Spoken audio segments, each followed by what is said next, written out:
Buenas noches a todos. Agradezco la invitación de participar en este debate.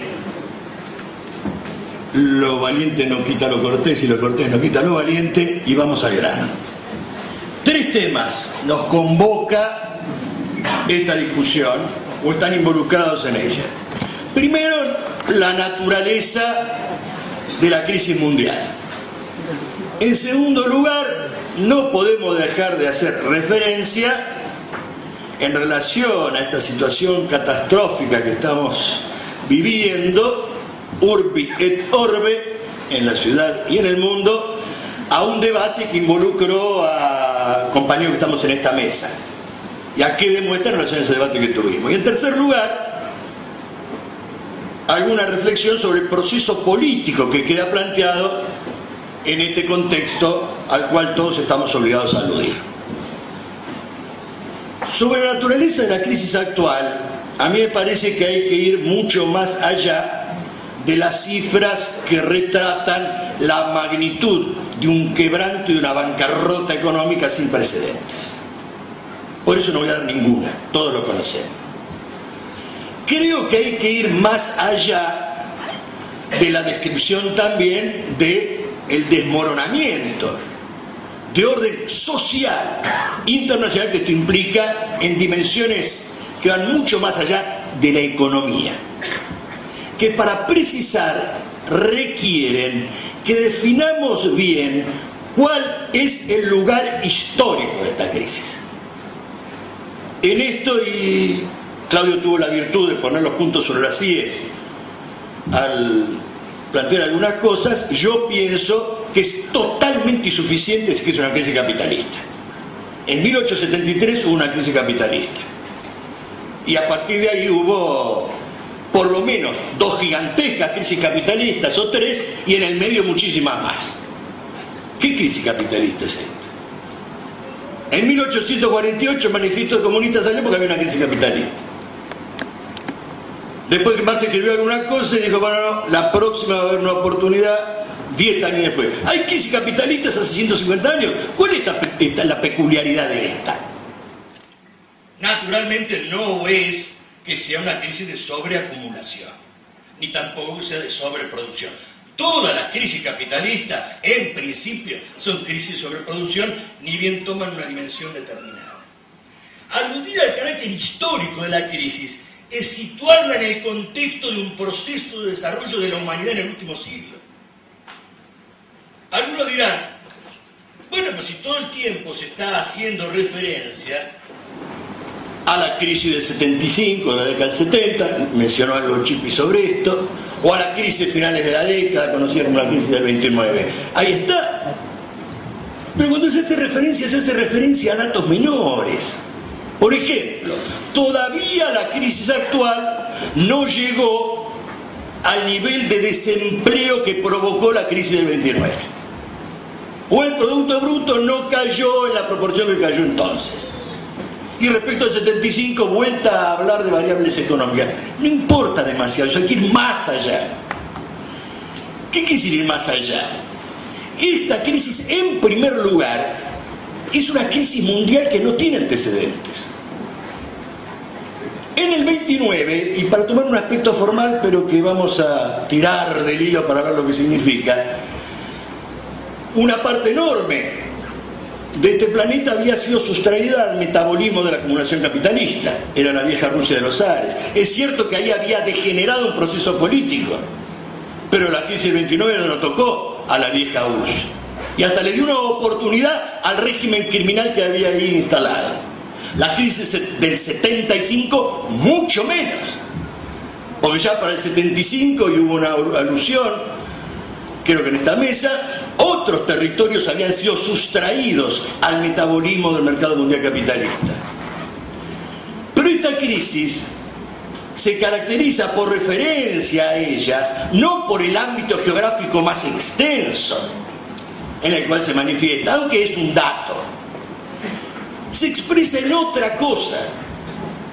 Al ser mundial por la razón geográfica que yo apunto, está implícita que esta crisis sucede a un inédito proceso de restauración capitalista en casi la mitad de la geografía mundial en donde el capital habría sido expropiado. Un acontecimiento histórico. Parecía que venía la noche. Y fue un recurso último que utilizó el capital para salir de una impaz profunda, de un empantanamiento muy grueso que sufrió en la década del 70, del cual salió violentamente a atacar en todos los frentes. Primero atacó a su propia clase obrera, con Reagan, con Thatcher, con la decadencia de las condiciones de vida en los viejos imperios, con el cese de los ingresos, con la liquidación de viejas conquistas sociales. Luego sacudió a la llamada periferia capitalista. En ese momento se decía el tercer mundo, ya no se menciona. Eran los años del saqueo de la deuda externa, de la depredación ambiental y sanitaria de nuestro continente, de la década de perdida en la literatura académica. Y cuando eso no bastó, fue por más. Y creyó que tocaba el cielo con las manos. Y fue por la URSS, y fue por China, y restauró el capitalismo. Y las bolsas saltaron eufóricas. Habían ganado. Ahí hay un problema de pronóstico. Hubo dos pronósticos. China y Rusia le abren un porvenir y un horizonte que el capitalismo nunca tuvo. Y era por lo menos para reflexionar, no era gratuito. Y hubo otro pronóstico. El pronóstico de que la restauración capitalista en aquellos viejos estados obreros no iba a poder sortear el límite histórico insalvable del agotamiento del capital. Es un pronóstico, a que no le gustan los pronósticos. El marxismo ha hecho grandes pronósticos en el siglo XX, enormes. El marxismo pronosticó que con el imperialismo venía una era de guerras, revoluciones, decadencia y descomposición social. Y miren el siglo XX. El marxismo pronosticó, antes que nadie, que si la revolución rusa permanecía aislada, venía la restauración. ¿Cómo que no valen los pronósticos? Y nosotros hicimos ese pronóstico. Algo tocó Chipi acá. China va a estar condicionada a la evolución de este agotamiento del capital, porque la crisis del 70 no fue tampoco una crisis cualquiera. Pensaron, y todavía se difunde en las facultades que enseñamos nosotros, que eran 30 años gloriosos los que venían, o muchos años gloriosos los que venían después de la guerra, y no vinieron. Es mentira que fueron 30. Se reconstruyeron después de 2 guerras mundiales, después de una depredación como la del año 29, a mediados del 50, y en el 60 empezaron a los barquilazos, y vino el 68, y vino el 75, y los yanquis lo echaron de Vietnam, y la revolución socialista hacía una pata en Europa en Portugal.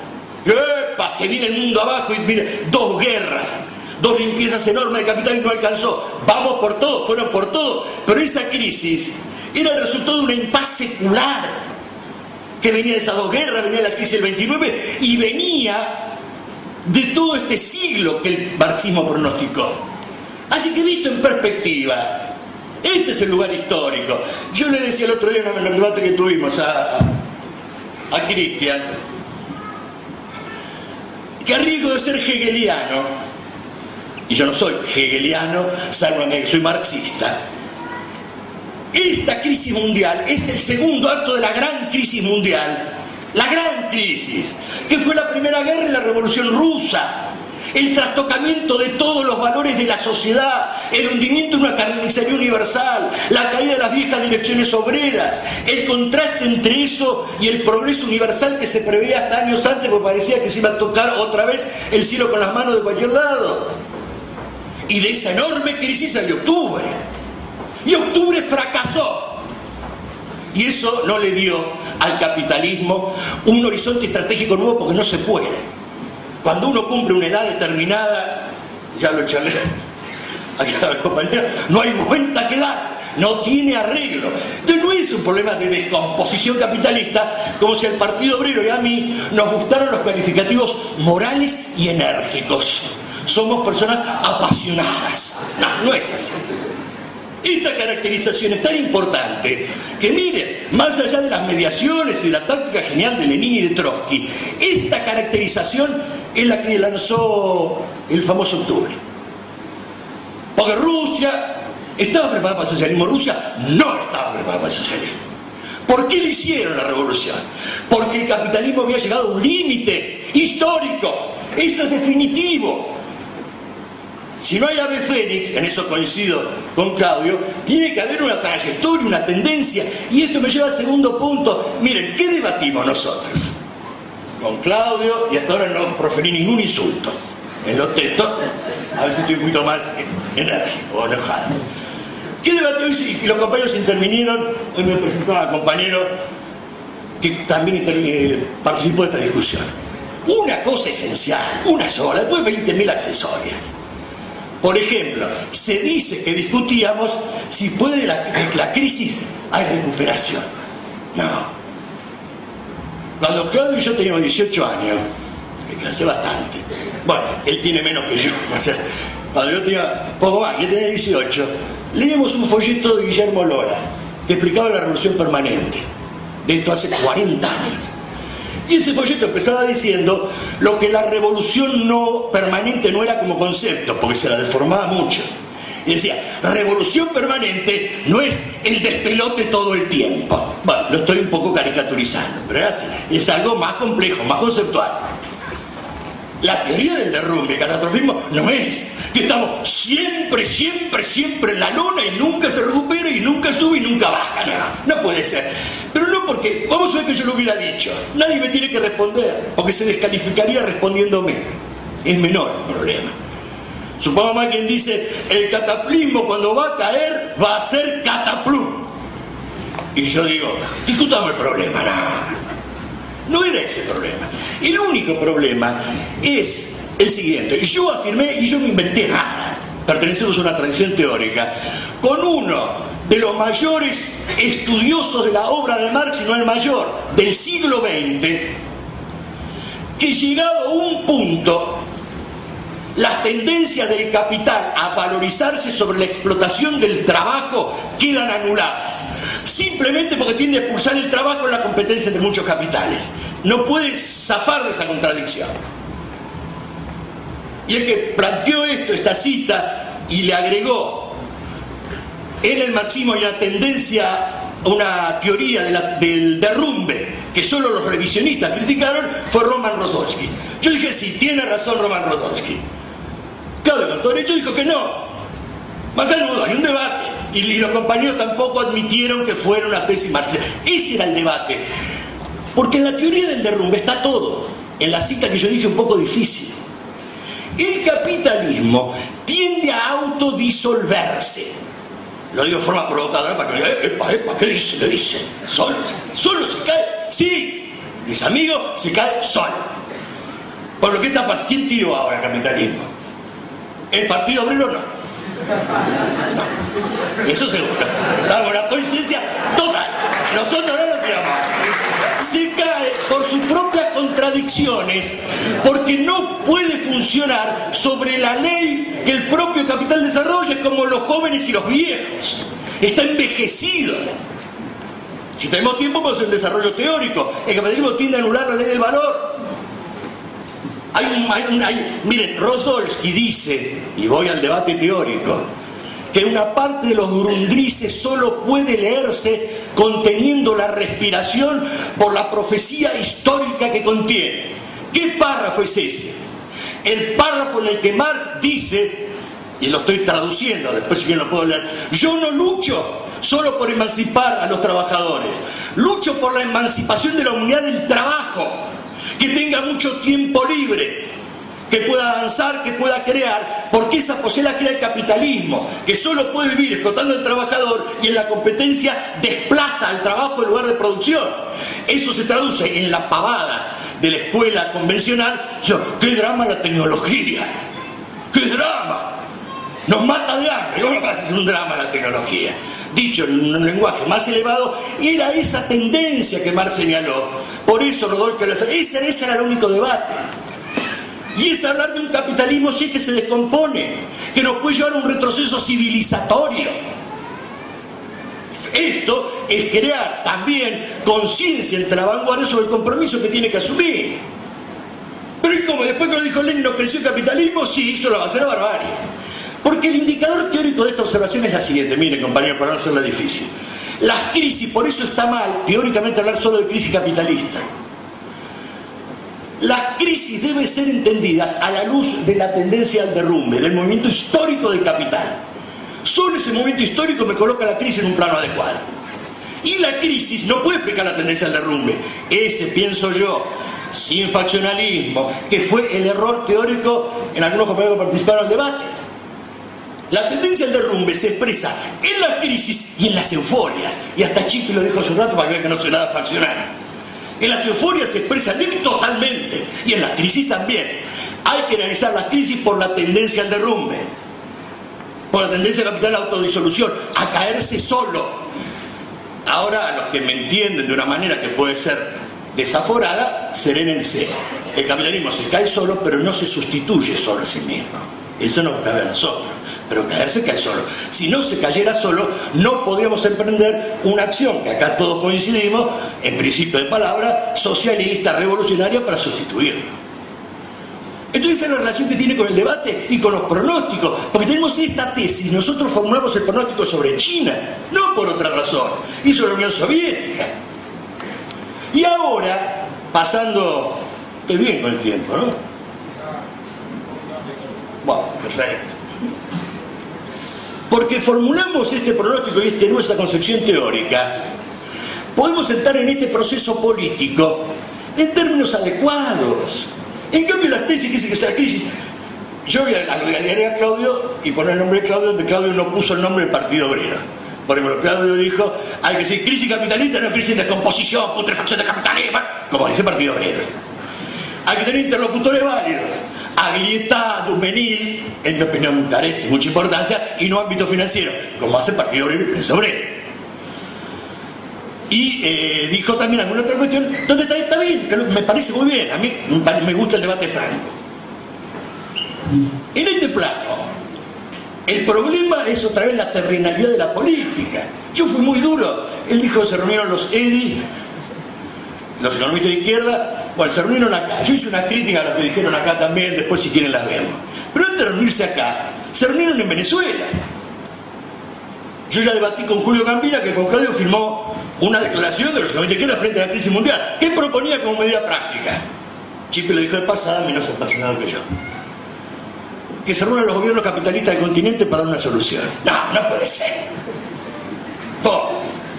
Pero todos, todos. No Chávez y Morales, que más o menos admitamos, mira, se me enojan los PPS. No solo, todos. Calderón, este colombiano perdió la guerra civil, ¿cómo se llama? Uribe, con Lula, con Bachelet. ¿Cómo es posible? Quiere decir que algo falla en la caracterización.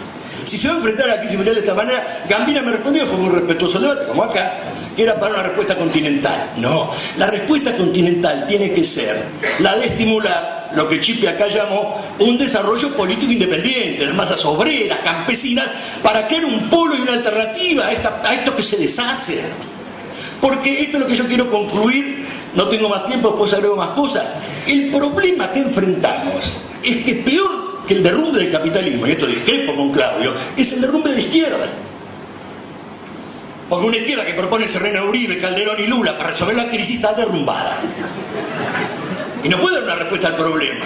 En cambio, si trabaja tenazmente en la dirección de un planteamiento obrero y campesino para América Latina, va a salir adelante. Porque la crisis, en esto coincido con el compañero Castillo, va a remover almas y mentes a nivel mundial. La gente va a salir con la cabeza revolucionaria. La respuesta es no. Va a salir porque no aguanta más y porque la hambruna, la miseria y el desastre va a ser brutal. Pero cuando la miseria, la hambruna y el desastre es total, las cabezas piensan, las clases se posicionan y uno formula un programa. Acá fue insinuado. Hay que tener esta visión y este coraje y estos pronósticos para hacer de esta crisis mundial la posibilidad de resolver lo que 100 años de historia no nos permitieron resolver. ¿Estaremos a la altura de las circunstancias? Estas circunstancias requieren hombres que piensen que puede estar a la altura de eso. Y el Partido Obrero ha trabajado por eso hace 40 años y está orgulloso de ese trabajo hecho. Muchas gracias.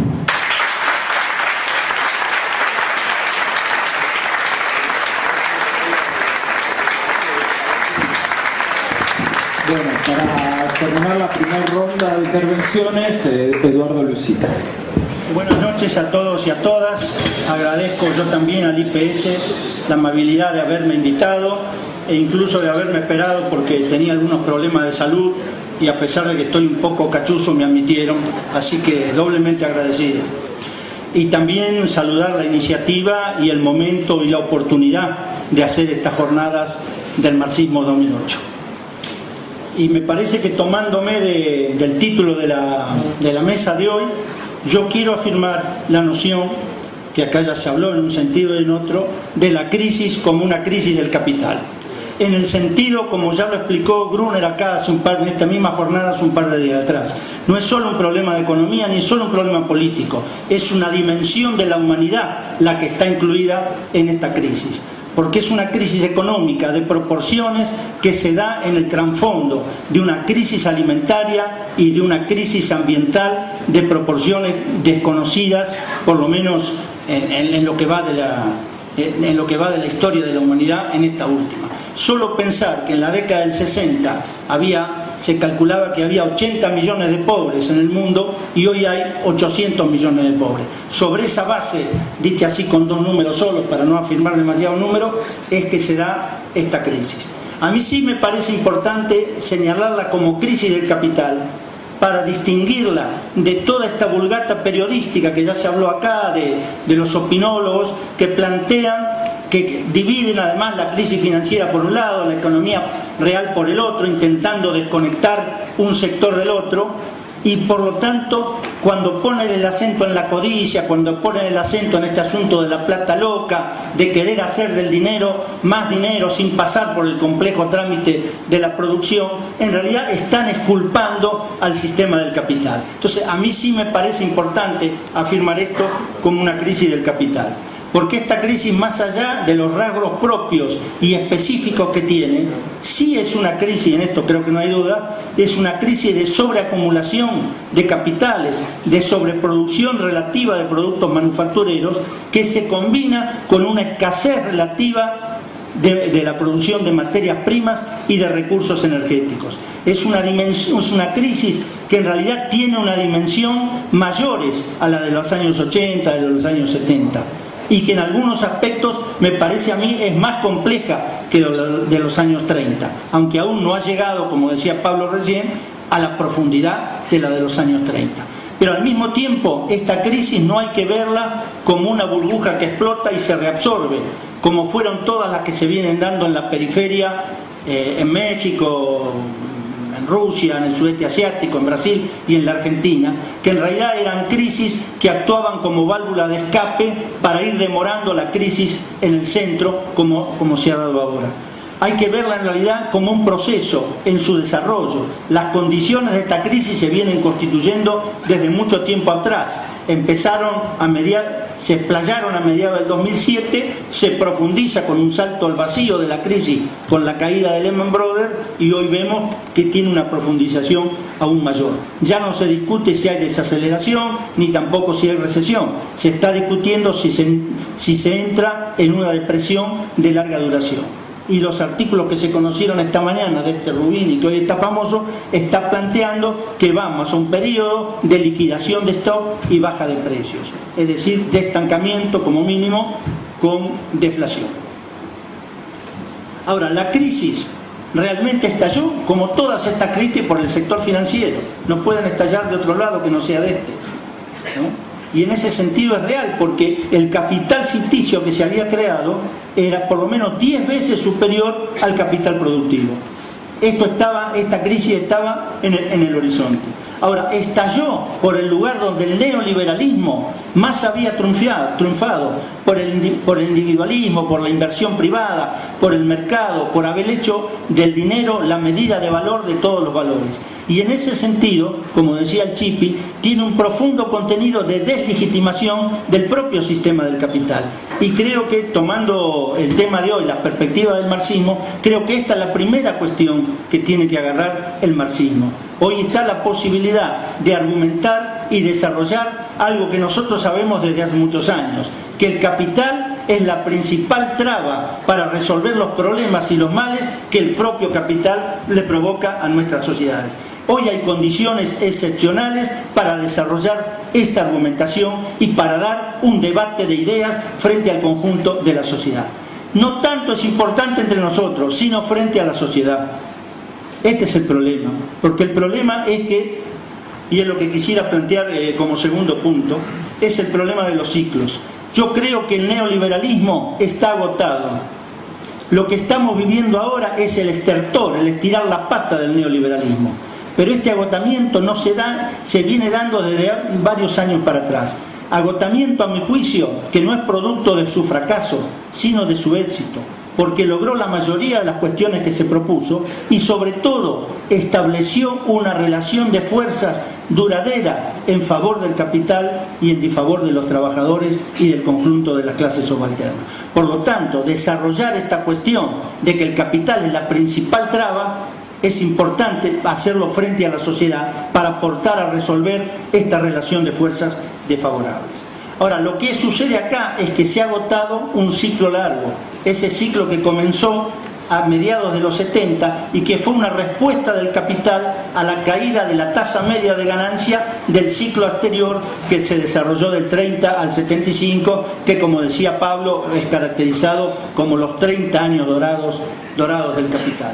La respuesta fue una profunda reestructuración de sus espacios productivos, industriales, de servicios, de circulación y distribución de las mercancías, y también el lanzamiento de una fuerte ofensiva de capital sobre el trabajo, ofensiva generalizada y sostenida.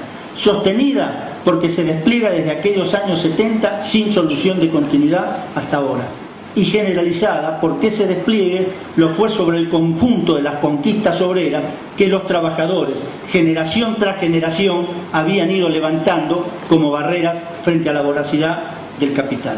Pero este ciclo ahora se agotó, y en todos estos últimos 25 años lo que ha hecho el capitalismo para poder reestructurar esta cuestión y para la ofensiva de los trabajadores, desarmar, desmontar todas y cada una de las regulaciones y de los controles estatales que precisamente el propio capital había levantado en el ciclo anterior para preservar la tasa de ganancia.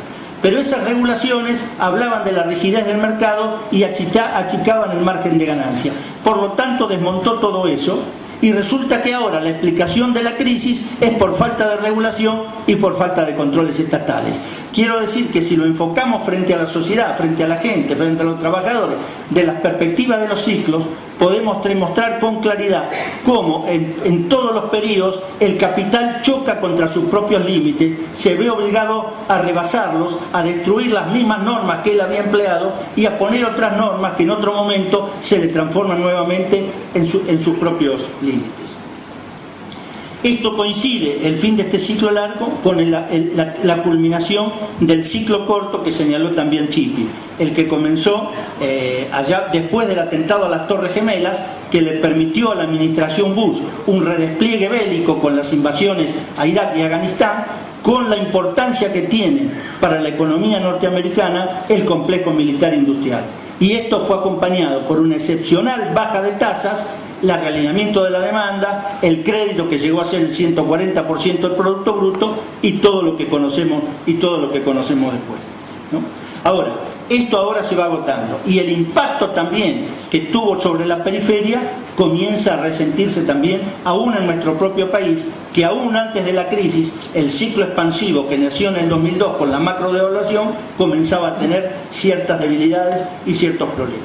Es decir, hay una vinculación muy estrecha, como decía Chipi, hubo una sincronización muy fuerte que no es común en la dinámica del capital y especialmente del ciclo local con el ciclo internacional. Esto ahora, así como fue la parte positiva desde el punto de vista del crecimiento del ciclo, también esta combinación se ve en la fase descendente del ciclo. La salida de esto no será breve, pero creo que acá también se dijo, y no es una cuestión de optimismo y de pesimismo, hay un hecho objetivo: si no aparece un sujeto social y político que desplace al sistema del capital y lo tire al basurero de la historia, el capital se va a reconstituir. Esto es inevitable, ha pasado históricamente y puede volver a pasar. El problema es político, el problema es claramente político. Ahora, lo que nosotros vemos, que a la salida de cada ciclo el capital tiene una fase inferior a la anterior, porque no puede recuperar la tasa de ganancia del periodo anterior. De ahí que la clave de la evolución del ciclo y de las crisis y por qué el capitalismo funciona en base a ciclos está en la tasa de ganancia. Creo que hoy hay argumentaciones para explicar todo esto. Ahora, en este interregno, en este espacio temporal en que se da la crisis y el problema de que el capital encuentra una salida, está la posibilidad de la intervención política, y es donde el marxismo tiene que apoyarse en esta cuestión. Creo que además que esta crisis se da a nivel internacional, y es el tercer punto que quiero colocar aquí, en un mar o en un cielo que no es sereno. Se da con el principal potencia del mundo empantanado en dos guerras, en Irak y Afganistán, que es tan difícil quedarse como salir de ahí. Se da con un rotundo fracaso de la agenda imperialista en Medio Oriente. Se da en una Unión Europea que todavía no pudo absorber la expansión a los 25 países que se incorporaron, y en una Unión Europea que todavía no resolvió, no restañó las heridas producto de la desmembración de Yugoslavia en los Balcanes. Y se da también en un contexto mundial en que reaparece Rusia como potencia mundial. Sus acuerdos con China, una alianza que está estableciendo con China, y sus acuerdos que acaba de trazar acá con Venezuela y con Cuba. Pero además se da con la respuesta que dio Rusia con la provocación en Ucrania, en Georgia primero, y las amenazas en Ucrania. Pero se da también que al otro día que triunfa en las elecciones Barack Obama, Rusia adelanta su línea de misiles. Nosotros sabemos que de cada crisis de importancia como la que estamos atravesando, y como la del 30 y como la anterior, el capitalismo sale siempre de las guerras, porque la salida de la crisis es una fuerte destrucción de fuerzas productivas, y nada destruye más fuerzas productivas que la guerra, que la barbarie, ¿no? Ahora, es difícil pensar hoy en una nueva guerra mundial, en el sentido de que son demasiadas las potencias que están con armas nucleares. Es difícil pensar en esa salida. Pero al mismo tiempo, cuando uno ve que la moneda, que es la articulación del comercio interior, que es el dólar, que pertenece a la potencia mundial y que se debilita día tras día, y que además esa potencia mundial, que es la que puede imprimir esos dólares, es al mismo tiempo la potencia hegemónica militar mundial en ascenso en su poderío militar, estas dos tendencias contradictorias abren un panorama a futuro bastante peligroso. Es difícil que haya guerra, pero hay condiciones para la guerra.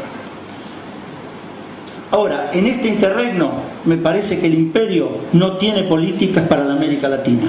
Que no tenga políticas no quiere decir que no tenga capacidad de coerción y de represión. De hecho, solo mencionar que la Cuarta Flota volvió a navegar por las aguas es suficiente, no necesita más, ¿no?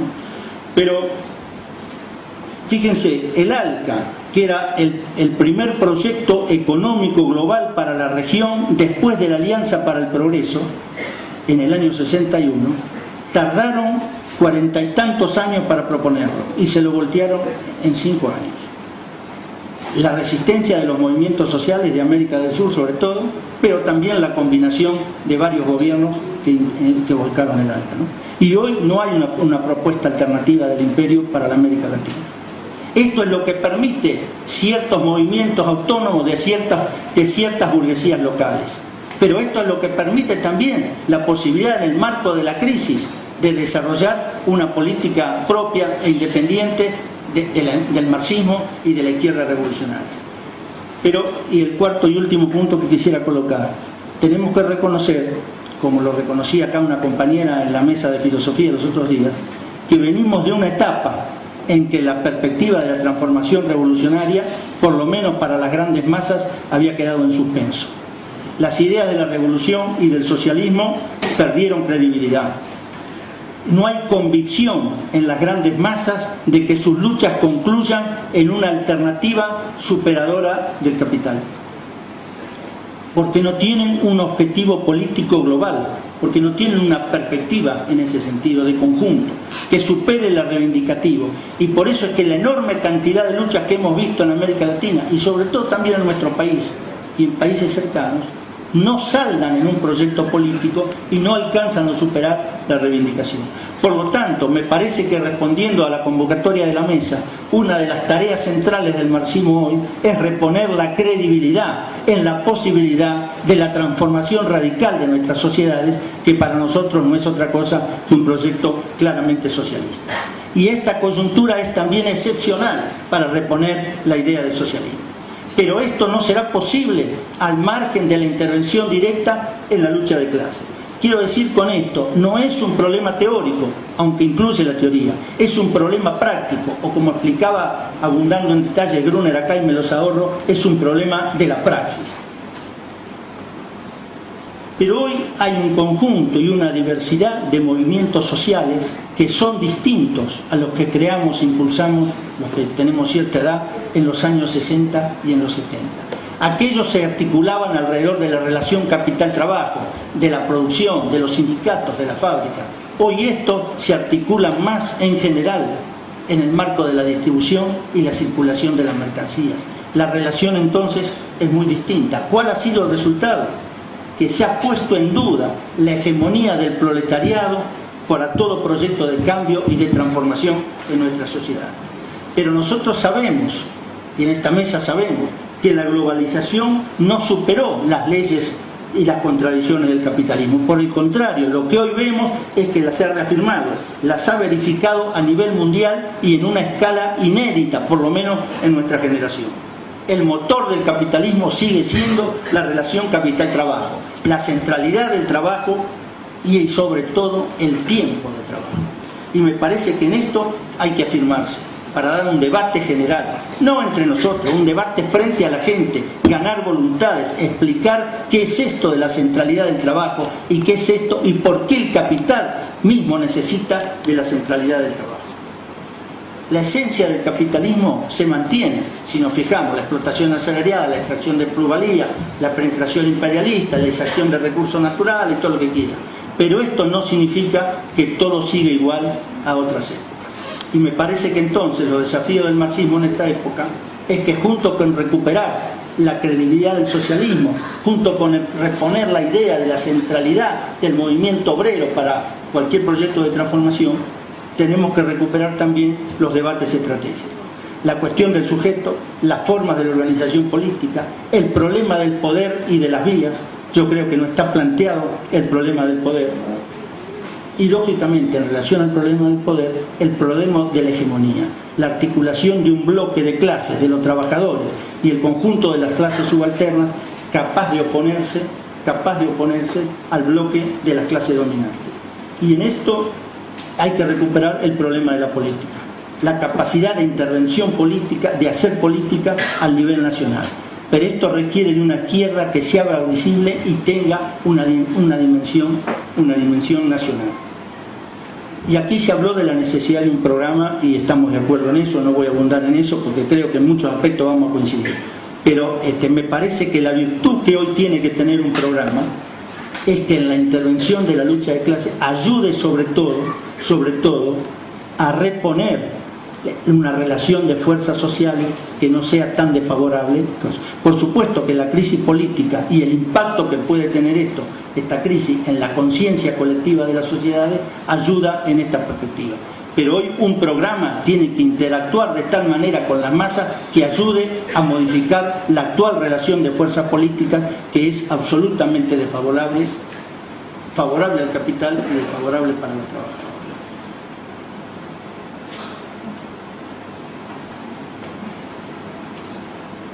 Para terminar, Me parece que la crisis del capital, para hacerlo en términos futboleros, ha puesto la pelota de este lado del campo. El problema es saber si seguimos haciendo jueguito y compitiendo los equipos del mismo campo, o armamos un equipo ofensivo que se traslade hacia el otro campo, vulnere las bases del capitalismo y abra las perspectivas para una transformación socialista que, como acá se dijo, frente a la posibilidad de la barbarie, es cada vez más urgente y necesaria. Muchas gracias.